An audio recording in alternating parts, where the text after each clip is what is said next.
और अगली बड़ी खबर लखनऊ से ही आपको बता रहे हैं, जहां पर लोकसभा चुनाव के पहले चरण की तैयारियों में भारतीय जनता पार्टी जुटती दिखाई दे रही। 10 करोड़ लोगों तक पहुंचाई जाएगी सरकार की उपलब्धियां। 27,000 से ज्यादा शक्ति केंद्रों पर संगोष्ठी शुरू हो चुकी है।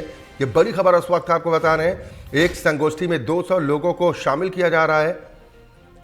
कई निकायों में बिना आधार के आंकड़ों में फेरबदल किया गया। ये बड़ी खबर उस वक्त आपको बता रहे हैं।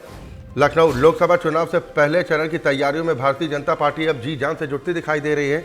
10 करोड़ लोगों तक सरकार की उपलब्धियां पहुंचाए जाने का लक्ष्य निर्धारित किया गया है। 27,000 से ज्यादा शक्ति केंद्रों पर संगोष्ठी शुरू हो चुकी है। एक संगोष्ठी में 200 लोगों को किया जा रहा है शामिल। ये बड़ी खबर इस वक्त आपको बता रहे हैं। कई निकायों में बिना आधार के आंकड़ों में फेरबदल भी किया गया है, जिसको लेकर प्रश्न खड़े हो रहे हैं। लेकिन बीजेपी, आपको बता दें कि लोकसभा चुनाव के पहले चरण की तैयारियों में जी जान से जुटती दिखाई दे रही है। अब 10 करोड़ लोगों तक सरकार की उपलब्धियां पहुंचाने का लक्ष्य निर्धारित किया गया है और इसके लिए बाकायदा 27,000 से ज्यादा शक्ति केंद्रों पर संगोष्ठी की शुरुआत हो चुकी है। एक संगोष्ठी में 200 लोगों को शामिल किया जा रहा है। ब्यूरो चीफ आसिफ बेग इससे खबर पर ज्यादा जानकारी के साथ जुड़ गए हैं। लोकसभा के पहले चरण को लेकर रणनीति बीजेपी ने अख्तियार कर लिया। आसिफ, अब 10 करोड़ लोगों तक उपलब्धियां पहुंचाने का लक्ष्य है सरकार की तरफ से। जी बिल्कुल अक्षय, लोकसभा चुनाव को लेकर बीजेपी के साथ साथ कांग्रेस और समाजवादी पार्टी भी लगातार जो है एक्टिव मोड में दिख रही है। और सभी राजनीतिक दल जहां एक तरफ बीजेपी सरकार की उपलब्धियों का गुणगान गा रही है, वहीं दूसरी तरफ सपा और कांग्रेस का बीजेपी पर निशाना भी साध रहे हैं और तमाम प्रदर्शन भी हो रहे हैं। अगर बात करें लोकसभा चुनाव की तैयारियों के पहले चरण की, तो इसमें 10 करोड़ लोगों तक सरकार की जो उपलब्धियां उसे पहुंचाने का लक्ष्य भाजपा ने रखा है। और साथ ही साथ 27,634 शक्ति केंद्रों पर गोष्ठी आयोजित की जाएगी। गोष्ठी में सरकार की उपलब्धियों का बखान किया जाएगा और साथ ही साथ एक संगोष्ठी में 200 लोगों को शामिल किया जाएगा। और राष्ट्रपति ने सरकार की उपलब्धियों का भी जिक्र किया है और पहले चरण में शक्ति केंद्रों पर संगोष्ठी शुरू कर दी गई है। 10 करोड़ लाभार्थियों को जोड़ने का भी लक्ष्य रखा गया है।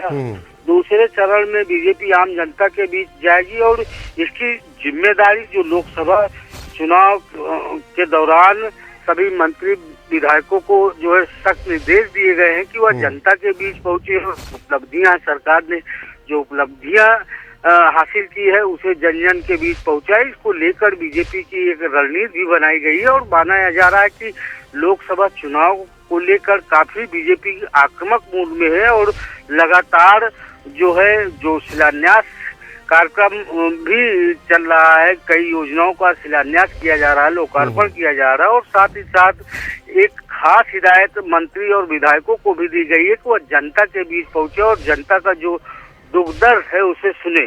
जी आसिफ, प्रतिदिन कितनी संगोष्ठियां ऐसे आयोजित करने का निर्देश जारी किया गया है?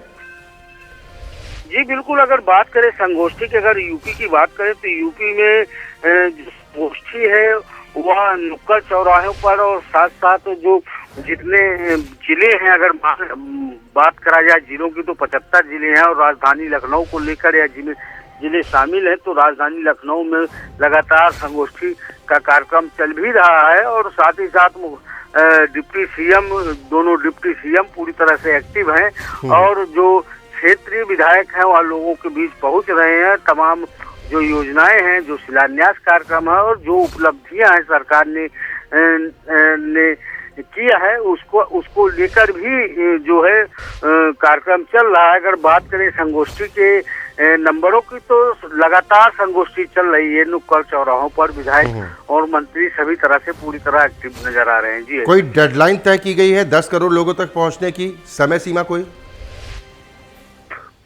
जी बिल्कुल, एक लक्ष्य रखा है बीजेपी ने कि इतने लोगों को तक जो है बीजेपी के कार्यकर्ता, सदस्य, मंत्री, विधायक और सांसद सभी पहुंचेंगे। हालांकि जो आंकड़े दिए जा रहे हैं उसको लेकर जनता के बीच पहुंचने का जो लक्ष्य रखा जा रहा है, यह सिर्फ अभी आंकड़े ही हैं। हालांकि जो है चुनाव के दौरान डोर टू डोर कैंपेनिंग भी होती है, चुनाव प्रचार भी किया जाता है। तो ऐसे में जो लक्ष्य रखा है हर व्यक्ति तक सांसद विधायक और उनके कार्यकर्ता पहुंचेंगे। यह लक्ष्य जो है साफ तौर पर बीजेपी के जो पदाधिकारी है उन्होंने दिया है कार्यकर्ताओं को, मंत्री को और विधायकों को। जी अक्षय, चलिए बहुत शुक्रिया आसिफ इस खबर पर तमाम जानकारी और बातचीत के लिए।